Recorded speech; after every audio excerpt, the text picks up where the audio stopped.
بسم الله الرحمن الرحيم، والصلاة والسلام على أشرف المرسلين سيدنا محمد عليه أفضل الصلاة والسلام.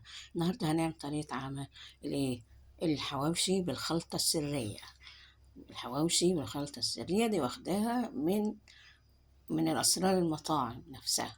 عبارة عن آدي كيلو دقيق،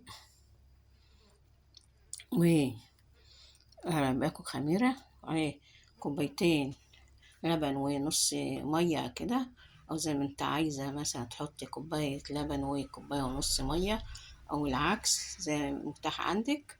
وتلات أربع معالق خل، نص كوباية زيت، وتلات معلقتين سمنة، وعليهم السكر والملح.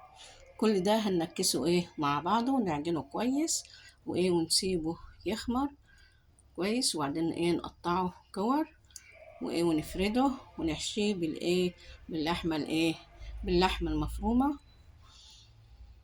نحشيه باللحمة، ادي اللحمة المفرومة اهيت، وعليها قرنين فلفل والملح بتاعها والفلفل الاسود، وممكن تحط عليها جوز الطيب والسر بقى في اللية الضاني.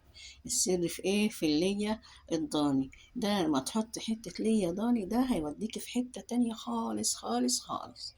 خلاص، كل ده بقى هنبدأ نعجن ونخمر، وبعد كده نخبزه.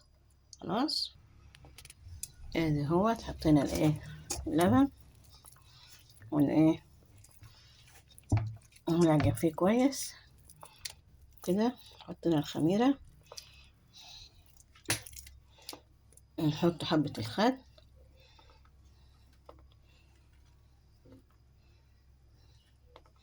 مثلا قولي ربع بتاع كوباية مثلا، عشان يبقى طري. الخل بيساعد انه يبقى طري، محسن طبيعي يعني.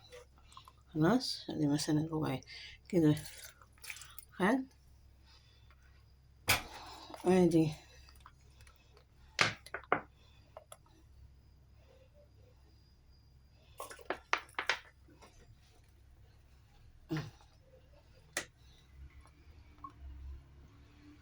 طبعا تعجنيه كويس، تمزجيه كله مع بعضه. يا ريتك اللحمة المفرومة تحطيها بعد تحطي لها البصل والبهارات بتاعتها. ادي الزيت اهوت. خلاص،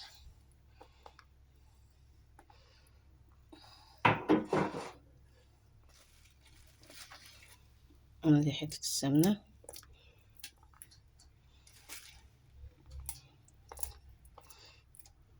وادي السكر والملح.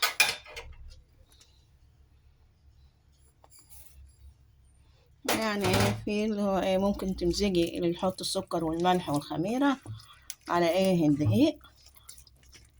خلاص، السكر يعني المواد الجافة مع بعضها، وتحط اللهم صل على النبي، عليه الزيت او السمنة او الخليط ده هوت. خلاص،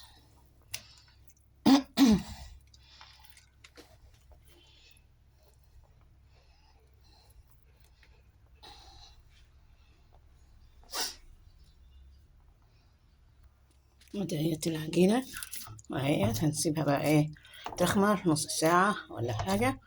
خلاص، ونقرصها ونحشيها، ونحطها طبعا في الفرن.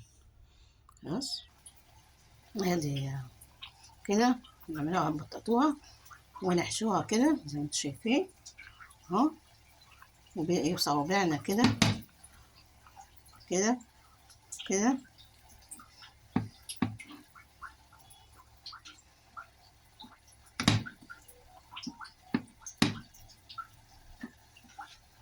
ممكن بقى عيل ياخده في لانش بوكس، ممكن الموظف ياخده معاه ياكله في الشغل.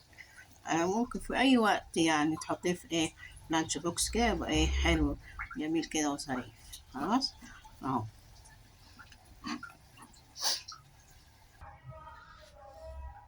ده كده بقى تعص وشه لبن وزيت عشان يدي لمعة كده، بس باحتراس يعني، ما تكتريش كده عشان ميقعش ويلزق منك. خلاص،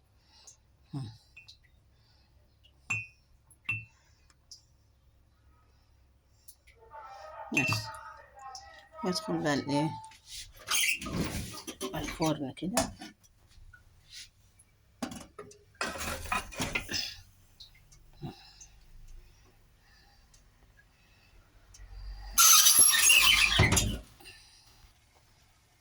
وادي الشكل النهائي للحواوشي أو العيش باللحمة الإسكندراني.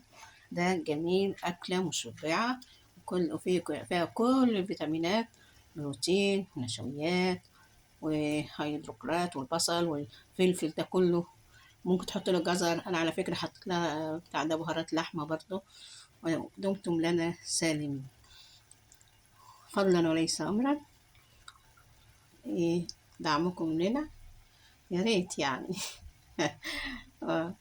دمتم لنا سالمين، كل سنة وأنتم طيبين، مع ألف سلامة.